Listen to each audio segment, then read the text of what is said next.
Start clapping yet. I don't have a harmonica. I don't have a sweet hairdo. I got nothing, man. All right, so my name is David American. Yeah. And with a last name like American, I was born to be as bald as an eagle. Thanks for the yeah. I usually get that or fuck yes. So, I'll take the half effort on this one. Bring it around next time and do America before. Oh, okay, she's nodding no. That's not going to happen. First and foremost, I'd like to introduce my puppy. His name is Isaac.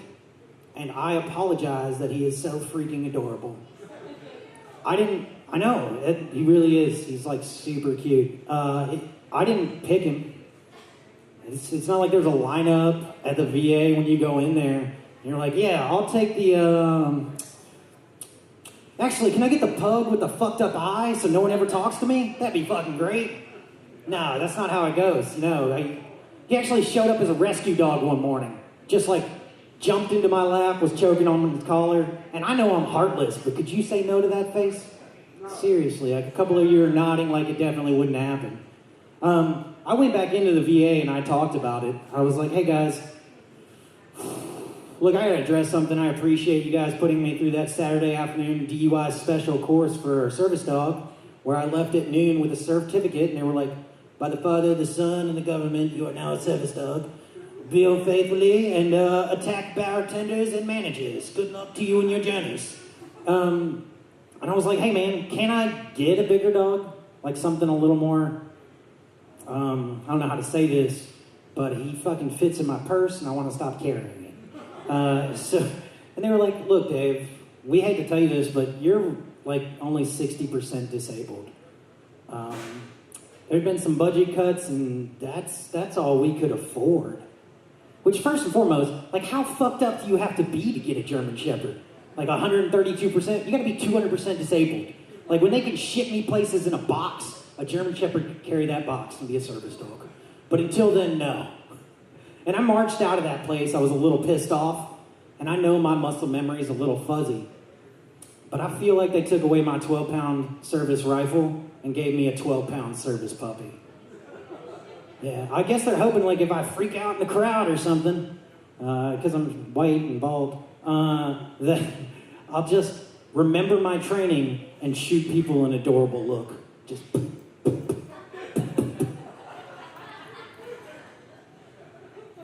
gotta put him down for a second. I gotta be serious about this, guys. I was on team I don't need a service dog because I'm stubborn and obnoxious, and I don't agree with things even when people tell me that I need them. And so I was on your team, like, he's not a real service dog, I don't care, he's just adorable. Can I just pet his little fucking face? Oh my God. I've heard that before in a grocery store from an old lady, and it was Sunday afternoon. God was not smiling on her church experience. And that is until I went home. I went home for Christmas, and my mom waited till the last day. She was uncomfortable the whole time we were there. Didn't tell me anything. Right before I leave to go to the airport, she's like, by the way, I wanted to let you know that I'm terrified of you. I was like, thanks, Mom. Love you, too. This is the weirdest hug I've had all day. And I was like, what do you mean? She's like, well, you're super trained, and I feel like you're twitchy, and you're definitely like a walking human weapon. And I was like, oh, cool. I'm glad I flew here on my own dollar, Mom. Thanks for that. I'll be back next year for maybe Christmas. So that was enough. I really like the lady, and the dog is cool, too, I guess. So I decided to do it, and it made me, that was one of those moments that make you feel like you don't fit in with your family. I don't know if there's any other people out here that feel like, man, are you sure? Like, you came out to the living room, you're like, these ones? Like, maybe I was in the wrong crib. I don't know what happened here, but I don't know if I blend in with an evangelical church family because I cuss, smoke, drink, and look, that hooker was bought for me, okay? I didn't pay for that. So I never really felt like I fit in real well with them. But that was until the next Christmas. I go back home, and I guess my mom felt real bad about the walking human weapon thing. And this time I brought my dog. And to give you guys an example, my mom hates animals. Not on like an emotional level, on a biological level. Her body rejects them, she gets allergic, she sneezes, coughs, everything. She's super allergic. She actually pet my dog and like jumped in his lap, and she would like pet him and then go wash her hands. And then come back and pet him again. And I was like, what are you doing? And she was like, he's cute enough to die for. I was like, oh, fuck. Christmas dinner comes up, and she pauses everyone and says she had an announcement to make to the family. And this is where I felt like maybe this could have been last year. Maybe instead of that thing. But whatever. She holds up a diagram from the doctor, and it looks like a Christmas tree. There's 100 points of light on it. And she's like, hey guys, I just want to let you know that I've been battling cancer. I have stage 4 cancer. But it looks like a Christmas tree, so this felt like the best time. And I chuckled, kind of like that. And Grandma got pissed. She was like, hey, this is serious. This is no time. I got to do her voice. This is serious and there's no time for humor. And I was like, Grandma, seriously? Like, if I was dying, the least you could do is humor me. You know, laugh at one of my jokes? Finally, I've sent you every video. So she's 80. I just wanted to laugh once. That scowl is like ingrained into her face at this point. I'm just hoping that there's some joy at the end of the tunnel, somewhere at that light. And she was like, really? There's nothing funny about cancer.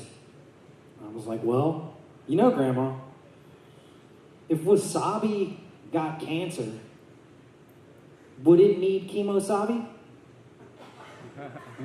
Everyone else chuckled. She's like, don't encourage him. It's not fun. So my mom has a real good sense of humor about the cancer stuff, and no one else in my family does, clearly. They get it from my grandma, I think. And so she quietly calls me from time to time to cheer her up about bad news. And she called me the other day, and she was like, hey, I had to have more surgery, which she survived, and they're going to give me a colostomy bag. So for those of you who don't know about that shit, it's a bag of shit that yours probably, that you walk around with. And she didn't feel as sexy or as beautiful about the situation. I don't know that. I'm making it up for the context of the joke. She didn't tell me that stuff. That'd be a weird relationship with my mother. And she was like, Dave, you know, I just need to laugh today. Is there any way you can make this funny? And I was like, look, as much as I've felt excluded from this family, Mom, you've made me feel like a part of this family. Because now, at least we're both walking human weapons. You know? I'm toxic masculinity and you're just toxic. I think it's a lot of fun. So it was hard for me to do a lot of those jokes, but I often remember that it's not about me. It's a beautiful woman that just wants to laugh before she goes. And I'm going to segue this into I believe her, and I believe her when she tells me stuff like that. I used to not believe the believe in women thing, but recently she's talked to me about it. And I got to say, I've changed my mind on it. That anybody going through a traumatic experience of sorts like that probably would never lie about anything like that. You know, and it's weird that we classified it to just women, but it's fine. I think we should believe all women. We should really get involved in that and, like, support that completely. You guys know I'm a comedian, right? You're looking at me all serious right now. This is going to get fucked up. I just want to destroy your hope early. So we definitely should. And I think if they could survive, like, a traumatic incident like that, it's starting to have an effect. The Believe All Women is starting to affect people. Like, Superman came out in the GQ article and said he'd rather burn in the fires of hell than date a woman again. And they were like, whoa, that's way too serious. Can you clarify? He's like, well, let me clarify. I would rather date my exes. So if that's not the fires of hell, I don't know what is. I think he just said the same thing again. But if we can believe him with that, I think that is working on the good men of society that have shame and fear of repercussions and are worried about these things. But it's not really working on, like, the real rapey problem. Like the dudes that live in a bush and only own one pair of clothes, and that's just a hat. And, like, that guy's just waiting for a jogger, you know? He's just living his dreams, hoping life gets better. You think you can shame him into the ground? No, he fucking eats shame for breakfast. Probably shame for lunch. That's all he has. We need to step up and bring fear to the table. That's why I think we should not just believe all women. We should arm all women, you know? Because in those scenarios, one, women can't commit murder. Because if you believe a woman, she's always going to say it was self-defense. Ergo, not murder. And we can just, I don't care if she shot this homeless bum in the back 3 times. He was definitely going to rape someone else later. So let's, like, be serious about where this was going. She just saved a life and a potential future baby from an abortion. That's a twofer. Because no one keeps a rape baby. I'm dead serious. I've heard of 0 people keeping them. Especially not gang rape babies. Those are definitely out. Oh, it's getting worse too. Before it gets better. Like, just think about this armed society where everyone is terrified of these things, and we actually have the opportunity to like see women safely, comfortably sit down at a coffee table for brunch on a Sunday afternoon and be like, "Oh my God, Becky, brought up a Glock today." "Oh shit, I brought a small sawed-off. How are you doing?" "I don't know. This week's been slow. I've only shot 3 rapists." "Oh my goodness, hashtag me too." Thanks, guys. That's my new bit on rape. I thought we might enjoy it and have a good time together. Let's see. I got to close out with one last one where I make a fool of myself, and that is, I've always been trying to make this dog less cute to the crowd, and I have found nothing that can do that. But I have hope. There is hope, potential in the future, and that hope is that I'm going to give him a tiny Trump voice and a little toupee. And I feel like if he goes up there with a tiny Trump voice and a little toupee, he's like, "Hey, I'm going to put borders on all of the dog parks. I want to bring only the best bitches to this world. I'm tired of the ass sniffing going unchecked. We need better ass sniffing policies in and around the dog park." I just want to know if that's working. Y'all are laughing, but is he less adorable now? Like, he probably sniffs a woman by the pussy before he asks. I'm just saying, it's probably something he would do. "I can't help myself. I start licking. I can't do anything about it." Thanks, guys. My name's David American, and the dog is Isaac. Y'all have a wonderful night.